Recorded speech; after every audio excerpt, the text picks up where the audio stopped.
Bonjour,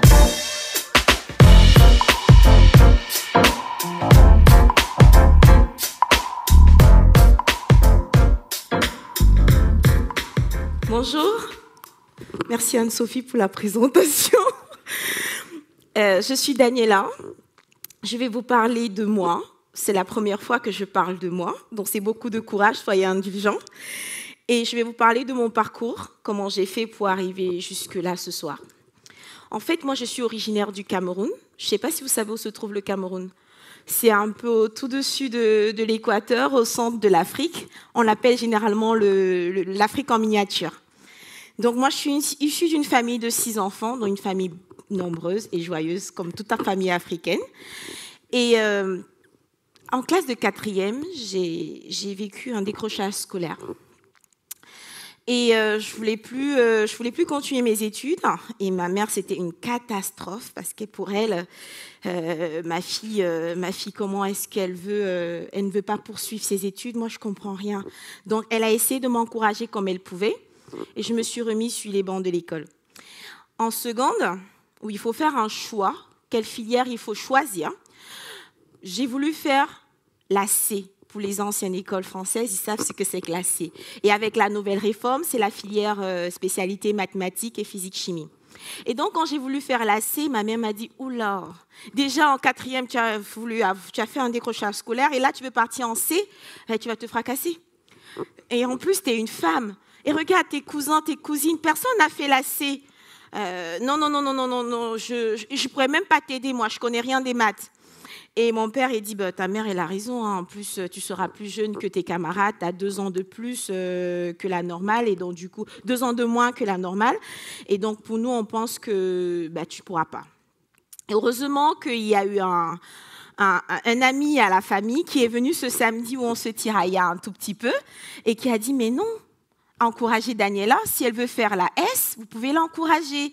Et si elle se fracasse, si elle a des échecs, ce n'est pas grave. On est là pour elle. Et donc, heureusement, qu'ils l'ont écouté et j'ai continué en filière scientifique jusqu'à mon bac. Et en fac, j'ai choisi physique-chimie. J'ai persévéré. Hein. Et j'ai décroché une bourse d'excellence pour venir continuer mes études en France. D'ailleurs, cette bourse, elle n'existe même plus aujourd'hui. Et moi, en fait, comme j'étais passionnée d'enseignement, moi, après mon bac, j'ai décidé d'aider les jeunes filles, en fait, qui mystifiaient un peu les maths, parce que j'aimais beaucoup les maths, qui mystifiaient un peu les maths et qui se disaient qu'elles ne pouvaient pas réussir. Et donc, mon but était de pouvoir leur dire, non, vous pouvez avoir de très bonnes notes, en fait. N'écoutez pas ceux qui vous disent que les maths sont difficiles. Il suffit d'avoir un bon prof. Et je le dis toujours à mes élèves, hein, si vous avez des 3 en maths, mettez la faute sur votre professeur. Et donc, après, je suis venue, j'ai continué mes études en France. Et après mon master, j'ai dit, je ne vais pas m'arrêter là. Je vais continuer encore. Et j'ai dit que je vais faire un doctorat. On m'a dit, oula, tu veux faire le doctorat, tu vas faire fuir les hommes et tout. J'ai dit, c'est pas grave. Et j'ai eu une belle opportunité, en fait, parce que j'ai travaillé sur les prothèses de hanche. Donc, c'est un peu de la physique avec les prothèses de hanche. Le but, c'était d'augmenter la durée de vie des prothèses de hanche. En fait, ce sujet m'a beaucoup plu parce que mon oncle, il souffre d'arthrose. Et pour moi, c'était une maladie que je ne connaissais pas avant parce qu'en Afrique, il y a cette maladie qu'on ne connaît pas vraiment. Et quand j'ai découvert ça ici, j'ai dit, je vais pouvoir aider mon oncle et tout. Et donc, c'était important pour moi de faire cette thèse-là. Et donc, je me suis lancée, j'ai tenu, j'ai terminé. Et pendant tout ce parcours, je n'ai pas lâché l'enseignement parce que j'aime transmettre le savoir. J'ai commencé à intervenir à l'école d'ingénieur à l'âge de 23 ans. Pour me faire un peu respecter, je mettais des talents, hein, comme vous voyez là. Et donc, je me suis rendu compte, en fait, que déjà, quand j'étais en thèse, pendant toute une année, j'étais la seule femme. Désolée, mais j'étais la seule femme, et pire encore, la seule femme noire. Et quand je partais donner des cours, dans une salle, je n'ai que 2 filles. Je me demande, mais pourquoi ? Pourquoi est-ce qu'il y a si peu de filles en école d'ingénieur ? Et c'est vrai, le taux de femmes en école d'ingénieur est inférieur à 20%. Parce qu'on mystifie les sciences, parce qu'on décourage les femmes, parce qu'on leur dit qu'elles ne peuvent pas réussir, parce qu'on leur dit qu'elles ne sont pas assez fortes de caractère pour pouvoir faire les filières scientifiques. Et pire encore, quand on regarde les grandes écoles d'ingénieurs, l'IX, Centrale Supélec ou ENS, je pense à Mohamed. Quand on regarde ceux qui intègrent ces écoles et qui sont issus de banlieues ou de quartiers populaires, ils représentent moins d'1% de jeunes. Et si on regarde ceux qui sont issus des autres régions à part l'Île-de-France, moins 20%. Vous allez vous poser la question, pourquoi? Mais en fait, parce que pour réussir ces concours d'élite, il faut être bien coaché. Il faut être bien encadré. Il faut avoir des professeurs qui croient en vous. Ce n'est pas forcément être intelligent. Parce que, croyez-moi, il y a des jeunes, seulement le simple fait de savoir que son prof lui dit « tu vas réussir ». Tu as eu 5, tu auras 6 la prochaine fois, après tu auras 8, tu auras 9 et tu pourras le faire. Et là, ça les motive.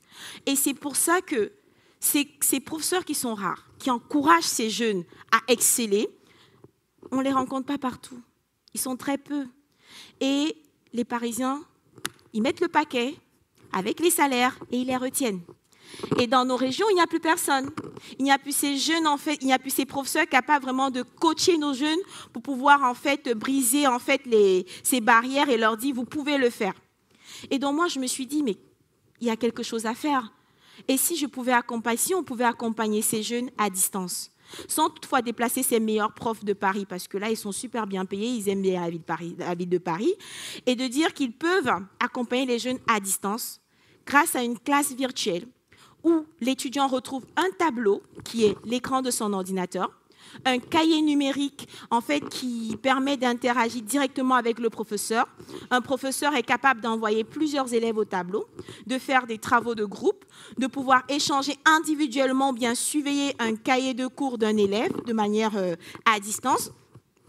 Et cela sera très bien parce que les jeunes pourront avoir le même encadrement que les étudiants de Henri IV, de Ginette par exemple, et pourront avoir les mêmes chances de candidater et de réussir ces concours d'élite.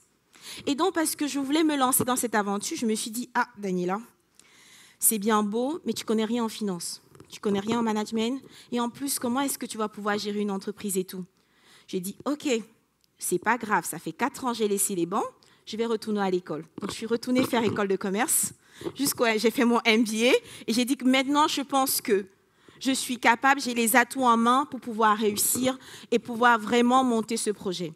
C'est un projet qui a commencé depuis 2016 et aujourd'hui, en fait, je suis fière de vous dire que les jeunes que nous avons accompagnés, un jeune qui avait au bac blanc 0 en maths est sorti majeur de son lycée, qui est dans une banlieue et dont l'accompagnement s'est fait à distance. C'est de voir des parents qui ne croyaient pas que leurs enfants peuvent avoir une mention très bien au bac et je dis aux parents, s'il a la mention très bien, qu'est-ce que tu fais? Et l'enfant finit avec une mention très bien, un 20 en maths, alors qu'il se trouve à Annecy, dans les Alpes, où il ne peut pas avoir de meilleurs profs. Tout ça grâce à une classe virtuelle.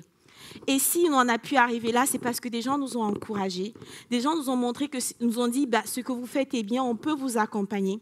Des professeurs de grande prépa sont dit, nous, on veut enseigner dans cette école pour pouvoir donner les chances à tous. Et si je suis là devant vous, c'est parce que je peux pas réussir, on ne peut pas réussir ce projet tout seul. On a besoin de vous. J'ai besoin de vous pour plusieurs aspects. Déjà, pour l'aspect financier. Nous avons pour projet en fait, de recruter minimum 6 personnes dès l'année prochaine. Et pour cela, on a besoin de financement. On a besoin aussi de finaliser notre plateforme qui a déjà bien avancé jusqu'à présent. Et nous avons besoin également que vous puissiez identifier les jeunes autour de vous qui se disent qu'ils ne peuvent pas parce qu'ils se trouvent à Roubaix, parce qu'ils se trouvent à Valenciennes, qui se disent qu'ils ne peuvent pas candidater à ces meilleures écoles et de leur dire, attendez, testez Bismarck et vous verrez. Merci.